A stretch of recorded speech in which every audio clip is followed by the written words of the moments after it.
Good evening friends, welcome back to my YouTube channel Himachal GK from Pong wetland. दोस्तों, इस video में हम India GK के प्रश्न डिस्कस करेंगे।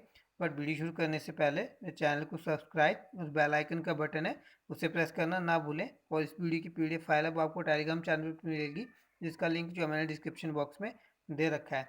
और दोस्तों, इंडिया जीके की प्रीवियस वीडियो देखने के लिए प्लेलिस्ट जो मैंने बना रखी है ऑलरेडी, तो आप उसका लिंक जो मैं डिस्क्रिप्शन बॉक्स में दे रखा है, तो वहाँ से भी उसे फॉलो कर सकते हैं।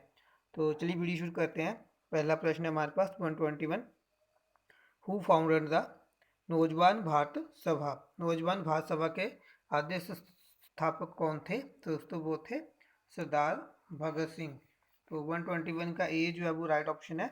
नौजवान भारत सभा की स्थापना 1926 में भगत सिंह ने की थी। ये एक वामपंथी संगठन था जिसने मजदूर और किसान युवाओं को एक साथ इकट्ठा करके आज़ादी मांगी। नेक्स्ट क्वेश्चन है 122। Who was the first female governor of independent India? स्वतंत्र भारत की प्रथम महिला राज्यपाल कौन थी? तो दोस्तों वो थी सरोजिनी नायडू। तो 122 का बी जो है वो राइट ऑप्शन है। सरोजिनी नायडू भारत की पहली महिला राज्यपाल थी। उन्हें उत्तर प्रदेश का राज्यपाल बनाया गया था। वह एक महान नेता होने के साथ साथ एक कवित्री भी थी। उन्हें भारत की कोकिला के रूप में भी जाना जाता है। दोस्तों, ऑप्शन ए में फातिमा बीबी हैं। तो ये फातिमा बीबी न्याय जज थी। ठीक है, इन्हें न्यायमूर्ति फातिमा बीबी जो थी वो सर्वोच्च न्यायालय की पूर्व न्यायाधीश हैं। ठीक है, वे वर्ष 1989 में इस पद पर नियुक्त होने वाली पहली भारतीय महिला रही हैं।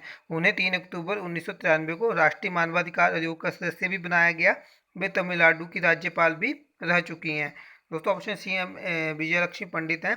तो विजय लक्ष्मी पंडित भारत के प्रथम प्रधानमंत्री जवाहरलाल नेहरू की बहन थी। कैबिनेट मंत्री बनने वाली प्रथम भारतीय महिला थी। 1937 में वो संयुक्त प्रांत की प्रांतीय विधानसभा के लिए निर्वाचित हुई और स्थानीय स्वशासन और सार्वजनिक स्वास्थ्य मंत्री के पद पर नियुक्त की गई। 1940 से 50 तक भारतीय संविधान सभा की सदस्य चुनी गई। 1953 में संयुक्त राष्ट्र महासभा के अध्यक्ष बनने वाली विश्व की पहली महिला थी विजय लक्ष्मी पंडित। नेक्स्ट क्वेश्चन है 123। Which AICC session all India Congress committee session was presided over by Mahatma Gandhi? तो महात्मा गांधी ने कौन से सेशन में कांग्रेस की अध्यक्षता की थी? तो दोस्तों वो की थी बेलगाम के। तो 123 का ए जो है वो राइट ऑप्शन है। कांग्रेस का बेलगाम अधिवेशन जो है वो 1924 में हुआ था। ये 40वां अधिवेशन था कांग्रेस का। 124 है। The first Buddhist council was held at? प्रथम बौद्ध संगीति कहाँ पर हुई थी? तो दोस्तों ये हुई थी राजगृह में। तो 124 का बी जो है वो राइट ऑप्शन है। ये संगीति जो है 443 ईसा पूर्व में महाकश्यप की अध्यक्षता में अजातशत्रु के शासनकाल में हुई थी।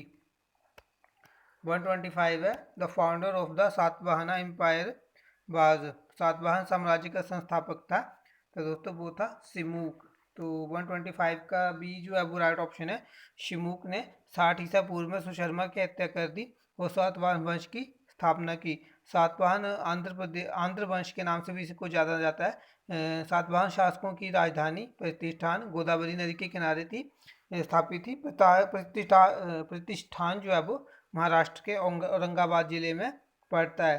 ठीक है, तो दोस्तों सुशर्मा जो थे वो कण्व वंश के शासक थे। नेक्स्ट क्वेश्चन है 126। विच सुल्तान इम्पोज जजिया ऑन ब्राह्मणाज? इस सुल्तान ने ब्राह्मणों पर जजिया लगाया था। तो उसको वो लगाया था फिरोजा तुगलक ने। तो 127 का बी 26 का बी जो है वो राइट ऑप्शन है। फिरोजा तुगलक ब्राह्मणों पर जजिया लगाने वाला पहला मुसलमान शासक था। 127 है। The most important feature of cabinet system of government is? सरकार की कैबिनेट प्रणाली का सबसे महत्वपूर्ण लक्षण कौन सा है? तो दोस्तों वो है कलेक्टिव रिस्पॉन्सिबिलिटी, सामूहिक उत्तरदायित्व। तो 127 का सी जो है वो राइट ऑप्शन है। 128 है। The term fraternity in Indian constitution means a sense of? भारतीय संविधान में फ्रेटर्निटी पद का मतलब किसका ज्ञान है? तो दोस्तों वो है ब्रदरहुड का, बंधुता का। तो 128 का जो डी है वो राइट ऑप्शन है। 129 है।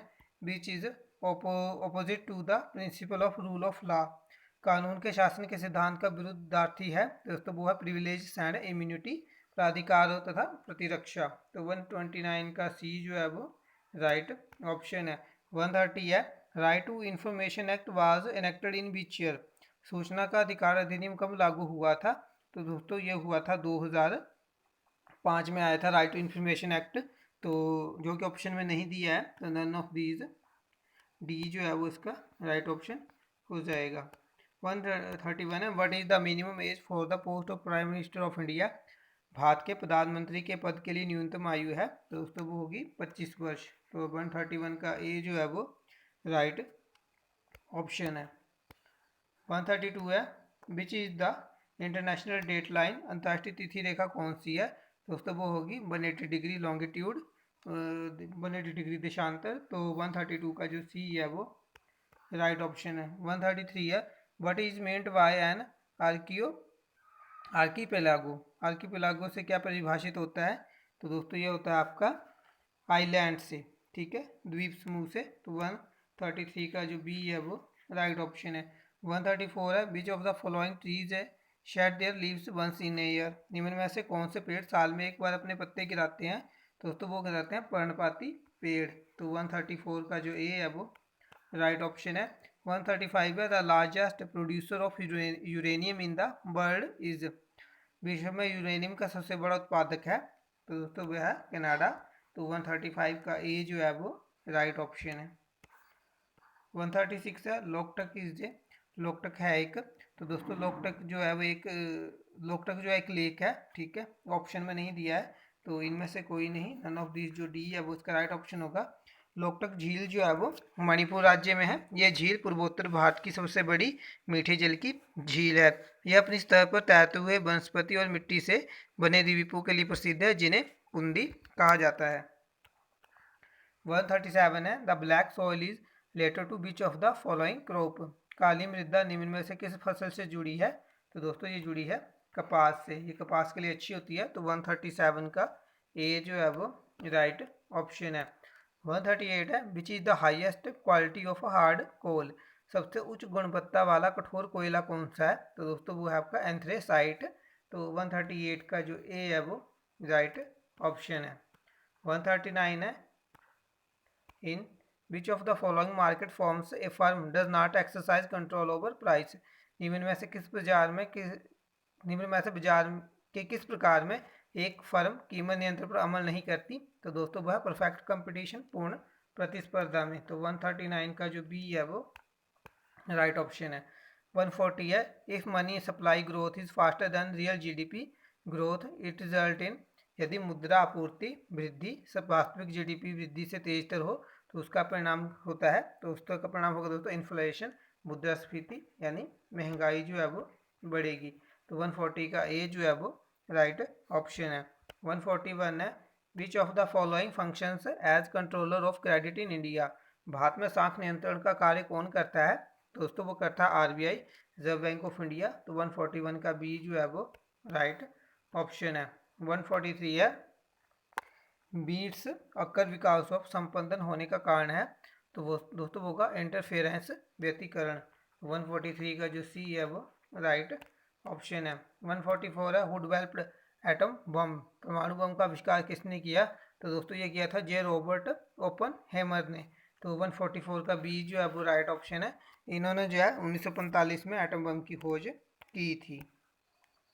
दोस्तों ये लास्ट क्वेश्चन था इस वीडियो का। आई होप आपको वीडियो अच्छी लगे। अगर आपको वीडियो अच्छी लगती है तो इसे लाइक करें, शेयर करें, मेरे चैनल को सब्सक्राइब कर लें। नेक्स्ट वीडियो में मिलेंगे, तब तक के लिए गुड बाय। जय हिंद, जय भारत, जय हिमाचल।